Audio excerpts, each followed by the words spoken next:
What's up, everybody? Hey, Tom Laird here, host of the Advice from a Call Center Geek podcast and founder of Expedia. For exceptional contact center outsourcing, trust Expedia. We're fully AI-driven, as all of you know, and can handle voice, email, chat, and all of your digital channels. Our 600-seat USA contact center is expert in healthcare, financial services, insurance, tech support, retail, and more. Experts on the NICE CX1 platform, we ensure seamless customer experiences.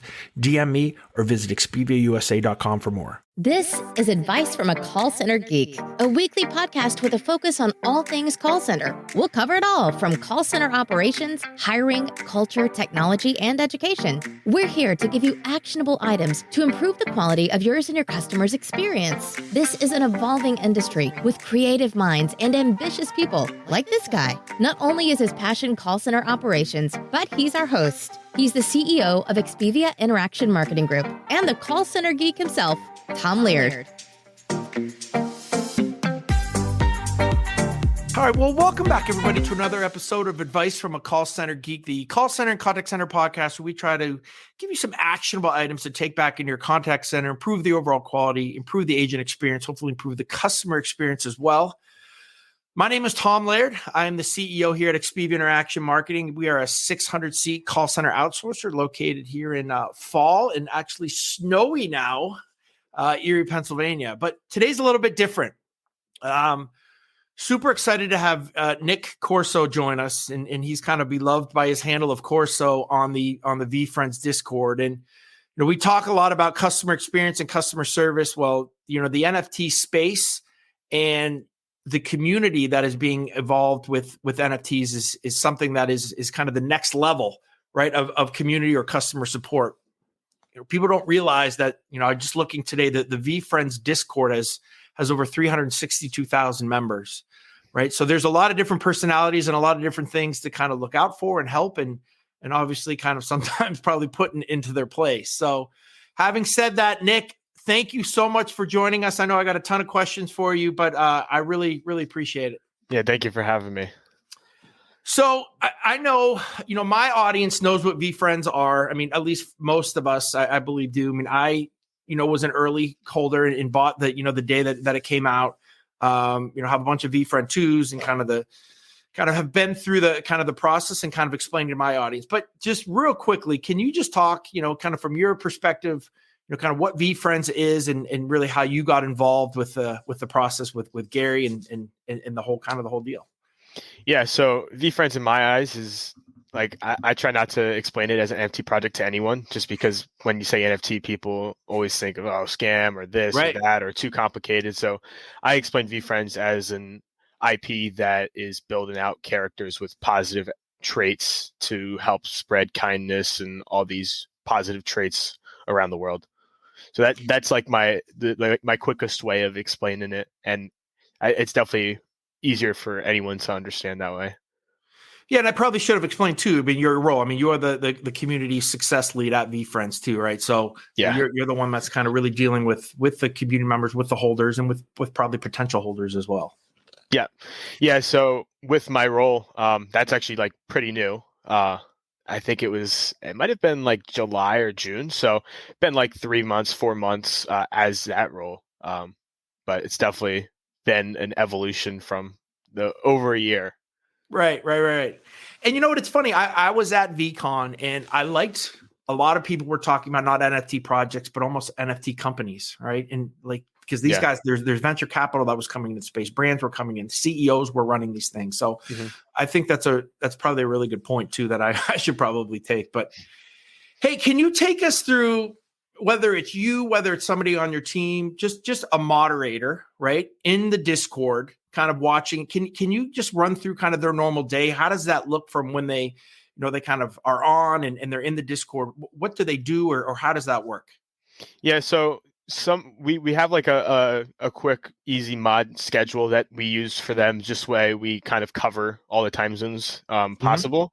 And on a normal day, they'll hop in during their time and they'll just chat in the general chat. We have support tickets in the Discord. They're not required to go through them, but a lot of them like to, if they can answer and help people out. But just like hanging out in the general chat, hanging out in other channels that they're interested in. And just, answering questions where they can, flagging questions that they can answer to to the team. And yeah, just trying to keep the vibes positive. Are there different tiers, right? So like No. if somebody can't handle that, a moderator can't, they can pass that on? Oh yeah. So as a moderator, if they can't handle it, they will pass it on to me mainly.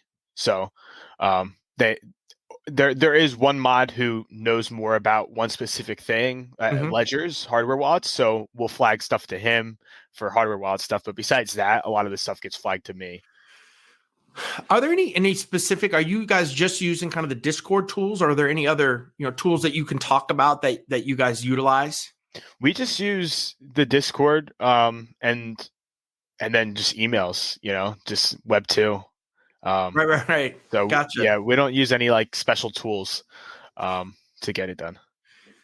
One of the things that I think is kind of profound, and again, I'm an outsourcer, so we're thinking about, and we have Expedia Digital that we're trying to possibly do some of this from an outsourcing standpoint, and a lot of the questions that I get are cultural questions, right? So kind of my question is, do you think, does the community define the culture of the community, if that makes sense, or do the mods and do the kind of the owners of the project, or is there kind of like a collaboration? And how do you kind of find that fine line of kind of maybe what your team wants compared to where you see kind of the community is going, or maybe some people are going in that community? Yeah, so it really depends on the community, because some communities will control the culture because the team isn't. Us as a team, like that's our goal, is to, like, we don't want to control the culture, but we want to keep the culture as like a positive environment. We want everyone's, we want people to succeed. And so as a team and the moderation team as well, like that is our goal, is to spread kindness, keep everybody positive. Everybody can disagree on things. It's totally fine. But we want to kind of be that light for anyone, whether they're, just having a bad day, or maybe they're just not in a good spot. And, we want to just try to make everyone happy, right, and help develop people, maybe if they're just in a rut. And the community can kind of change the culture. That's just the nature of a big community, because there's more people in the community than there is on the team. Right. But it is important that the team, for any community like this, at least puts their say or puts their hand in to try to help, and try to guide that culture in a positive way. And I think just two more maybe follow-ups on that. One specifically to Veefriends, and the other one maybe more general. So to start general, is there any type of, do you guys track, say, an influencer, or do you track maybe somebody who has been consistently causing issues in the Discord? Or is that kind of just, you kind of play by ear for the day and how that goes? Is there anything that goes into that? There's no like actual process to track either. Influencer wise, we don't really, like, at least on my end, like I don't really track any influencers. People who may disrupt the community, like we have a general sense of who the people are, who the jerks are, right? and so, like, all the mods are aware of those users, and so it's kind of just like just keep an eye on them. Try to be positive to them if you can. Like if you have something to, if you can help them with something, just try to, because it's really the only way to fight someone with anger or someone with just like a trolling mentality, is to just kill them with kindness. Yeah. So. No, I like that. And I think specifically to Veefriends, did you see any type of changes? So I believe it was last May 10th when Veefriends 1 came out, right? And then so there was this community that was, and Gary and everybody and team started to build that community ahead of time. And then, later on, a year and a little bit more, Veefriends 2 came out, right? So Veefriends 1 was a smaller community, and obviously Veefriends 2 was this, kind of this massive, and brought a ton more people into the community because the prices were a little bit lower, and there was more to that. Did you guys see any type of shift in the people or culture wise? And again, culture is just really, I think it really interests me, like, with all these different changing phenomenon. Did you see any difference between Veefriends 1 and Veefriends 2? Did you guys have conversations on that? There's definitely a difference. there's a lot of people who were, let's say, OG to Veefriends. And after Veefriends, a lot of them got into other NFTs.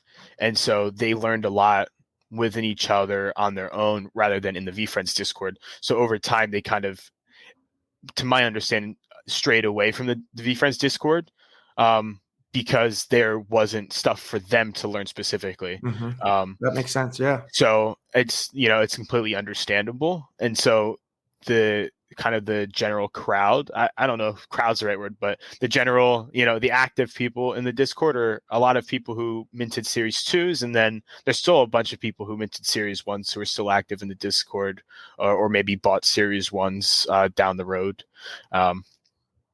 But it's not really something we've had like extensive conversations on because it's kind of just the nature of things. Like, there's two things with it. One, like, people move on from things, people learn, and they want to keep learning. A lot of people who are indulged, I think that's the right word, into this space, like, they want to keep learning.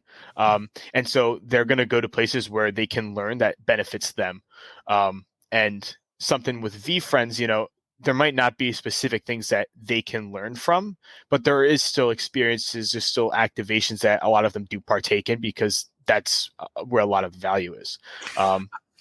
Nick, I think that's a good point. I mean, Gary, that was one of the missions, I think, of Veefriends too, especially at the beginning, right? Was I didn't know anything. Like, I had no clue how to set up a wallet, how to do that. And that became like the NFT 101, right? And I think you guys have tried to move, to the higher up, but I think that still makes sense. This is a space. And I recommend, like, anybody getting newer in the space to go to the Veefriends Discord because everybody is friendly. And you can ask questions and there's a lot of support and a lot of help there. Yeah. There's a lot of community members who are helpful as well. Like, the mods are helpful. Community members are also too. Nick, getting into, and again, this will be my last like negative question. I don't want this to be, not negative, but like just things that kind of interest me as well. Like, if you do have somebody who is, causing some issues in the Discord and you guys have tried it, is there a specific policy that you guys have, or again, is it more of a feel for like, hey, listen, that's enough. You got to leave, or how does that work? And I promise I will move on from that. Yeah, no worries at all. We have like I don't think it's too, like, we have a structure of like a warning system and a mute system, like that kind of thing. For users that are more prone to cause issues, we try to, like, instead of warning and muting, because, we don't want people to feel that they're silenced, right? Some people do express their feelings in general chat, and it might not be a positive thing for us or against us, but it's still something that, can be heard. It's not something we want to stop.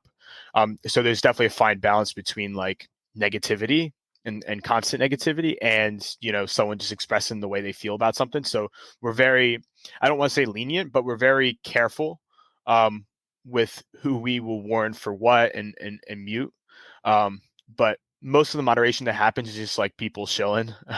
So right. The people who are, some people who are in general chat, we try to do our best and to be careful because we don't want to upset anyone. That's like the last thing we want to do. So we're very careful, but we do have like a warn system and mute system in place to kind of structure it. Do you guys have any specific, like, let's say a new mod wanted to come on, how do you train them? Do you use the Discord? Because Discord has a pretty robust kind of moderation kind of platform training system, but how do you guys do that if somebody would come on kind of new? How do they get trained or kind of learn? Yeah, so it's a good question because I think majority of our mods were never a mod in another Discord before ours. So they all kind of started with us, which is pretty cool.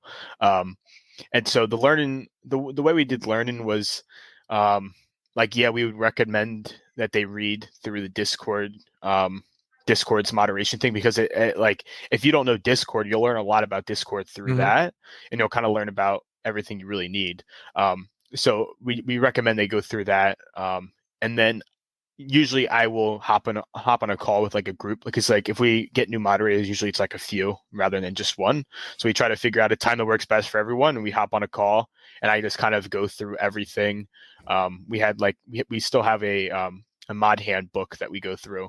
However, we haven't hired a mod in like 6, 7, 8 months. Right. So we haven't had to use it, or it'll have to be updated next time we use it. But yeah, so we have a nice handbook that we made. I made it like my first week as the Discord manager, like over a year ago. So we use that. It really helps. And then what we did this past time is we had like a buddy system. So a new mod would pair up with a mod that knows everything, like and that would help them, or they would have like a group of a few mods that they could reach out to.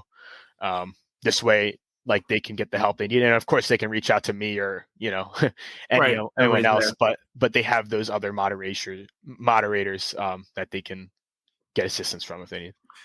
No, I think that makes sense.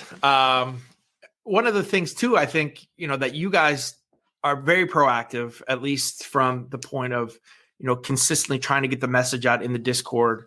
But can you talk about maybe the evolution of the scams that have happened into Discords?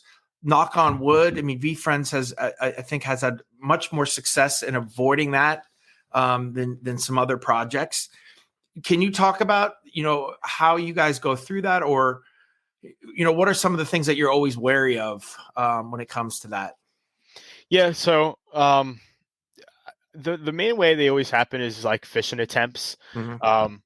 And so like one thing we did with Veefriends is like I always, like, whenever there's a new scam, I try to send it to all the team members that, have like special permissions in the Discord, so they're aware. And I try to share it with everyone if it's needed. This way everybody's aware, but we just try to keep everyone educated on the team, including the moderators. And we also have very limited permissions for everyone, because we don't want anything to happen. In regards to scams, they've definitely slowed down right now because, the market's tanking, everything's just down. So there are still scammers, of course, but there's not like big attacks trying to be had. But yeah. And you guys do things like you can't post links, right? I mean, links. Yeah, we have a lot of things with some bots. We have them automatically like moderated out, so like mods don't have to go through and attack and kind of because people will always, in any Discord, before NFTs joined Discord, I was on Discord and people would always just drop Discord links in random people's Discords, like, hey, join my Discord, or hey, this, like, just spammy stuff. And so of course that still happens today, and that's something that that gets blocked as well because it's just very spammy. Do you see a need, and I want to get kind of maybe the evolution of getting past Discord, right? Because I think that everybody kind of talks that through, but at least for where we are now, where most communities, most brands are utilizing that platform that really wasn't made for this in the beginning. Mm-hmm. But can you talk about different channels, right? So right now, I mean, most things are done, digitally, right? Done through kind of SMS in an IM world. Obviously, there is a way to do some voice in a Discord, but like, do you see that evolving too, of different channels for servicing, maybe tickets and things like that? And again, this kind of probably just goes to my contact center kind of background, right? Where everybody's looking for different channels to interact with the brand. Mm-hmm. Do you see that as evolving as well? Yeah, I'm sure something will come out that works a lot better for the needs. However, like Discord, like as a team, like their security team has done a pretty good job of trying their best to, like, they've been doing a lot of updates on their end to try to fix all these issues, the spam, try to prevent all the spam before it even comes, or as it's sent. So at least they've done a good job adapting, and there's a lot of people have made great Discord bots to help with security and stuff. But there's definitely a possibility that in the future there's a new platform, just like any platform, for anything. Because like I Facebook wonder too if when these brands come out, right? So to have their own internal, right? Yeah, I think even that too could be like a good way to do it, is like have their own community on their website or something, or have like a sub part of their website where it's like their Discord. That's totally possible too with projects that have a robust tech team, because it's not an easy thing to do. Right. But yeah, that would probably be the most ideal for really any. The only thing is with Discord, it's like You can just scroll down. You can click on each server. Everything's You don't easy. have to. All right Yeah, there. you don't have to go to a website. But yeah, Right. And I think, right, that probably may limit use, right, of that, because it is so easy right now, right? All of my projects that I'm in or want to know about are all right there, that you can click. Nick, how about just building community? I know that's not really your core role, but let's just say there is an NFT project that's out there, and obviously, building community and doing that is really important. Do you have any tips for maybe starting from scratch, or you have a smaller community that you'd like to build out? Like, are there certain things that you would kind of recommend to help those guys out? Yeah, it's definitely a difficult thing to do, especially if you don't have for Gary, he has a huge following, so people are going to join. For someone who doesn't have a following or doesn't really they just want to start something, it's definitely difficult. I think the main thing that a lot of Discords lack when they're trying to grow is the need for someone to want to join. Why are they going to join? Because you have a cool idea? Is that a reason for them to join? And then what's in it for them? They want value. Yeah, people want value. Regardless, and maybe it's to support you, right? So there's a lot of different reasons why people join, and you kind of want to hit many of them. You want to provide value wherever you can. Whether that's, I think free value is better, at least at first, until you grow. And then on top of that, there has to be a reason to come back to the Discord. Once they join, they might get the value, and then there's no more value. So why would they come back? So there has to be that reason for them to consistently check the Discord, or or the community, wherever the community is. So that's something that I've always thought is just value. Value is everything with getting people to join and getting people to stay. I know we kind of touched on this too, but where do you see this? I mean, I know we talked about maybe the websites, but I would think, when it comes to brands, things are going to get a little bit more difficult, right? It's not going to be just kind of this kind of indie, we're making a bunch of NFT projects on Fiverr, right? And those days are done. Yeah. So it seems like the more complex, the more value added type projects, which is great for the space, I think are going to start to be coming.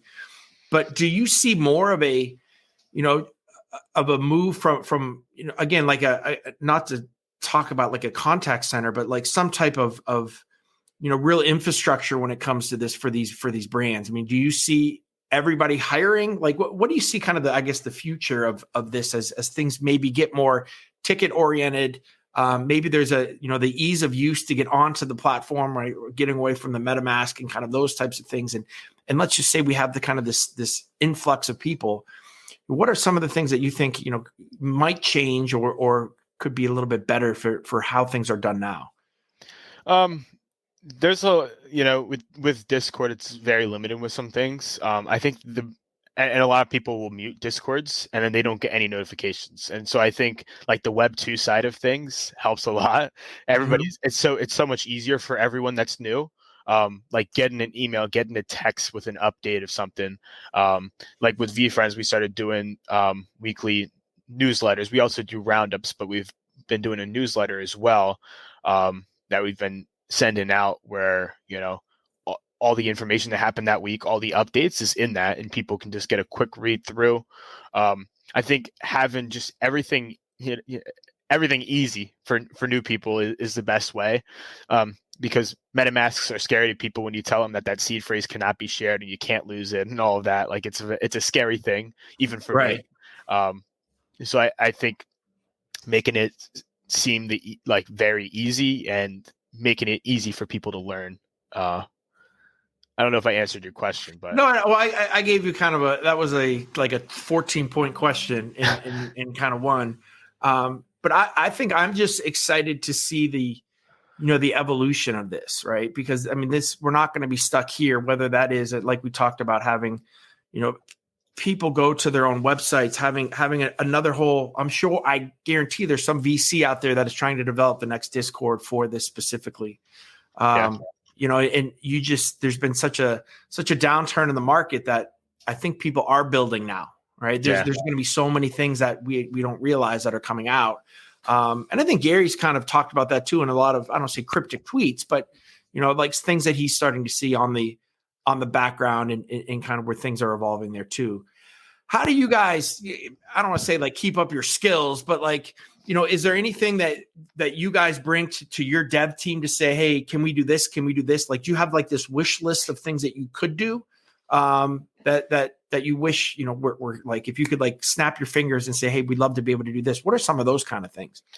Yeah. So there's a few things because one, the tech team comes up with a lot of great ideas. But two, I think every project learns off of each other and what each other does. Like for example, we made our VCon scan-in app, and Token Proof did something very similar, but it's for any events, and you only have to sign your wallet once, and then you're done.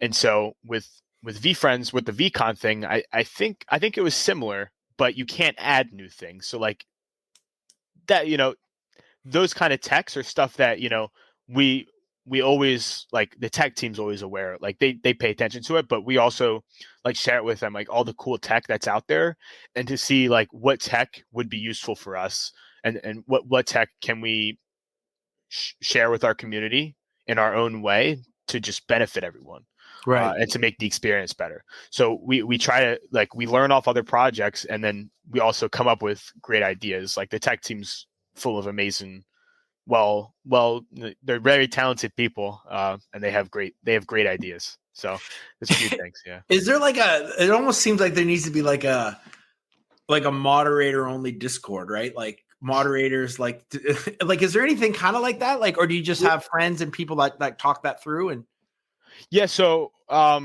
we do have, there is like has like a little over 100 people with just a bunch of moderators from different projects. It's not like extremely active, but it has people from pretty much a lot of the big projects. But it's not really utilized enough where it could be beneficial for everyone. It's just more of like a place for everyone.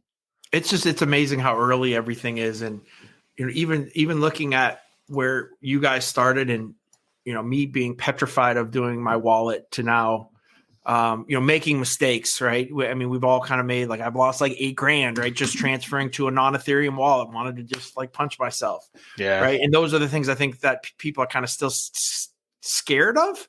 I'm kind of surprised that we've not seen anything, more streamlined to get more people on board. Like, I still think there's a lot of friction, when it comes to, putting money into a wallet, that space.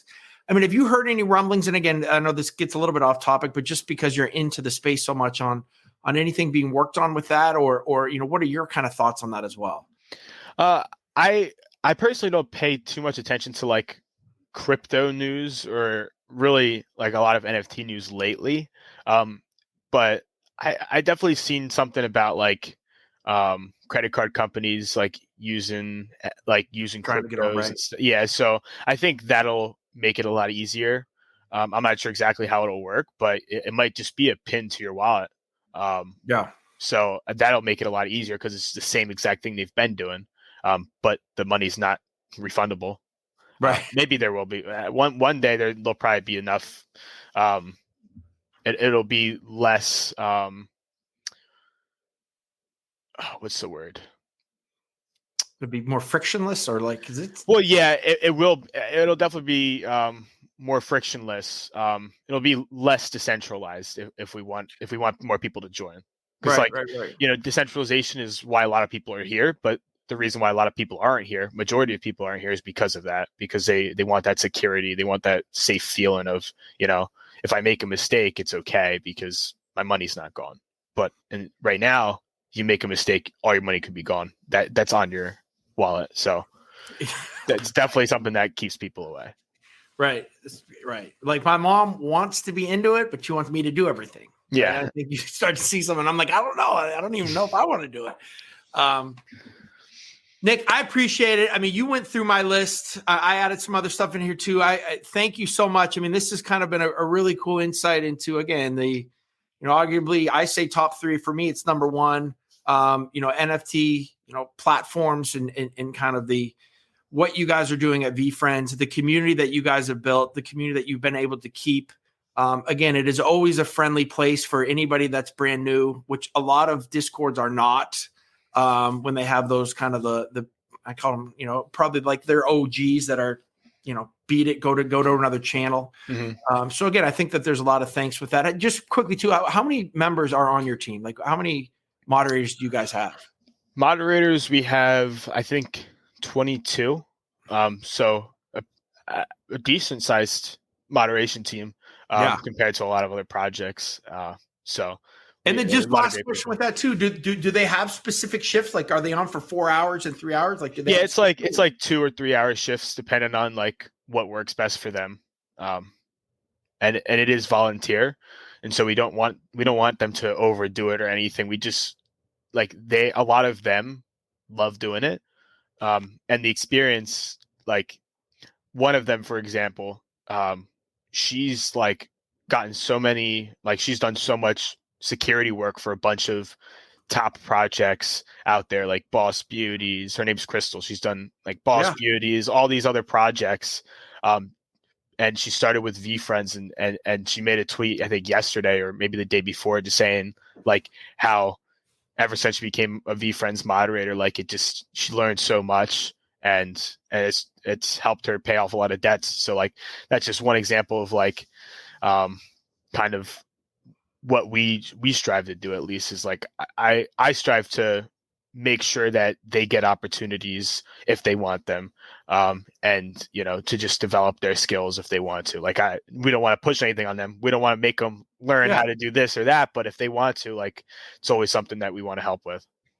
And that just popped another question. Do you see as this evolves and I know I keep saying brands, but as kind of businesses that are kind of outside of the space start to come into space, where you see with Starbucks and you see Nike and you see all these big companies come in, do you see moderation as a paid structure, and something that they will have their professional kind of service teams with? Yeah, definitely. There's a lot of projects who do pay. They're always smaller teams though, and so it also depends on There's some companies that just don't care. Like I've seen some projects, I'm not going to name drop them. Right. Like the companies made Discords and there was no moderation and it was bad, like very bad. And so I think it just depends on the company's intention and what they know or who they know that can help them at least learn and understand, like if they come into Discord, what Discord is and what's needed, because moderation is 100% needed. So there's definitely a lot of paid positions out there already. Like Discord manager positions. That's like most projects have one of those. And then a lot of projects will also have paid moderators, a small team of paid moderators to cover a whole bunch of shifts. What if Discord just like when this all happened was like, oh my God, this is, like it definitely, they definitely didn't expect it. And it's definitely like brought a lot of new people to Discord, and it also helped them learn like, hey, like we got a lot of these problems with spam and stuff, like we should work on it, because they're like, I don't know how many more people they got because of NFTs, but it definitely increased a lot. And so there's a lot more spam because there's a lot more money for scammers to try to steal from people. And so that kind of motivated them to be like, okay, we need to fix the spam, because there was a little bit of spam. Like, you'd get a spam message every now and then on Discord about like, hey, you won this giveaway. Right. Depending on what Discords you were in, you'd get it every once in a while. And then when NFTs came, like you'd get one a day. So, and I think it's frustrating too. Like, I mean, I have my DMs blocked, right? And I think most people do too. And it's good because most of the stuff is scammy, but there is that every once in a while, right? When somebody does want to reach out, or when you are in the right channel and you are trying to sell something, or and you can't, or it's more difficult to have those conversations for sure. Yeah, it's definitely a lot more difficult because everybody's on edge. Everybody's trying to keep the assets. Who's screwing me? Right? Yeah. They're like, what's the catch? Like, what do you mean this? Like, so that's definitely like a big part of the sentiment is everybody's just, it's definitely hurt like one-on-one conversations, because a lot of people are just too scared to DM people. Which, I think over time people will learn that, hey, it's not that bad. You just got to be careful what you're doing. Like, don't click a link they send you, or don't click this or that. Right. What Veefriends do you have? I have a core legendary lemur. Okay. And a goo gift goat from Gary. Oh, nice. Nice. And then I have a few series 2s. I had another series 1, but I sold it recently because the ETH price. I'm trying to buy another one back right now, but the ETH price went down so much that it was just a nice loss to get. And besides, I wanted to get a new character just because I had the Magnanimous Maltese, and I don't dislike the character. I love dogs. Yeah. But yeah, I was like, I want to see if I can just snipe like a good character, or maybe a rare at the floor with the. Now's the time. Yeah, I'm hoping it goes down a little more. I need it to go down a little more, just a little bit more, so I can pick one up and then go wherever it was. Oh, I think the project's a lot of fun now too, because you do have a lot of options, right? If you want to go real super high end, or if you just have literally a couple $100, and you can do that, or you can even start building tokens as well. Yeah. So, all right, man. Thank you so much for coming on. I will throw out all your social stuff here as well so if anybody who wants to hit you up on Twitter. I know you're not huge on the in the LinkedIn space, but I have LinkedIn. I'll send you my LinkedIn. All right. No, you already have it, but yeah. All right, Nick, I appreciate it. Thank you so much for joining. A lot of really cool insights, and I have a couple questions that came in here that I'll just shoot you an email, and we can do something else at a later time. Sounds good. I appreciate it. All right, Nick. Thanks, man.